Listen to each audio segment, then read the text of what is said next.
Ең жоң шлангысы ушулда. Ушу менен барат. Анан бул кандай кылат?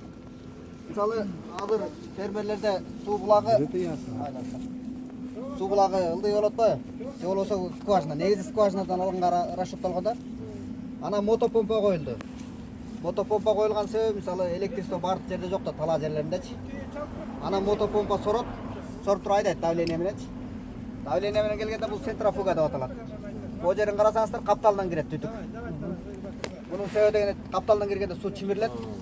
Su çimirligende suyun içinde kum, taş başlar stenkaga jabışıp turan жылмышып келип астындагы челекке чогулуп кала берет.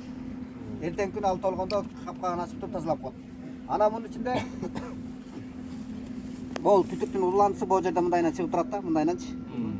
Жерде фильтр бар. Ошондо тиги биринчи келди да биринчи очистка мындан бүттү да. Экинчи тиги чыпкадан өтөт. Чыпкадан өткөн суу бир сыйра тазаланып, мунун көзү кичинерээк да. Анан бүткөндөн ачып көрөбүз азыр. Жел соруп калбасын деп атам да. Анан өтөт да бияка келет. Бияка келгенде бу жерде үчүнчү чыпкадан өтөт. Бу жерде майда чыпка. Майда чыпкадан өткөндөн кийин анан талага кетет да. Андан сырткары бул жерде мисалы фермер сугарып атканда удобрение берем деши мүмкүн да. Удобрение бериш үчүн атайын челек бар. Мисалы удобрениени алып чылап коет. Жол керектүүлөрүн. Анан бул жерде кичине жапканда давление пайда болот. Бул жак бетиндечи. Бул жерде жапкандачы. Заторду жапканда. Анан суу бияка кирет дагы. Bunun içindeki eritip alıp, eritiminden alıp çıkат. Alat dagı bu suga koşulup talaga kete berет. Eger eribey kalgan eme olsa, çıpkaların jeginde turat dagı akырындык менен erip, дээрлик бардыгы талага жумшалат да. Анан мунун да бир артыкчылыгы, мисалы бул челектерди өз-өзүнчө бөлүп жаап койсо болот да, ар биринчи. Мисалы муну өзүнчө бөлүп алып туруп, топ калганда чыпкасын алып тазалап, кайра жаап, муну кошуп коюп тигин ажыратып коет да.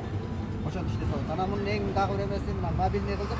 Көрүп турасыздар, жеңил машинеге сүйрөп алып, каалаган жерге алып барып коюп алат да. Анан эң жакшысы жанагы ар бир фермер өзүнүн талаасында скважина кылып алса, баягы скважина түтүктөрдү коюп, ошого эле муну түзбө-түз кошуп эле ошол жерден сугара турганга мүмкүнчүлүк бар да. Негизги баягы концепция ошондой. Капельный орошениенчи.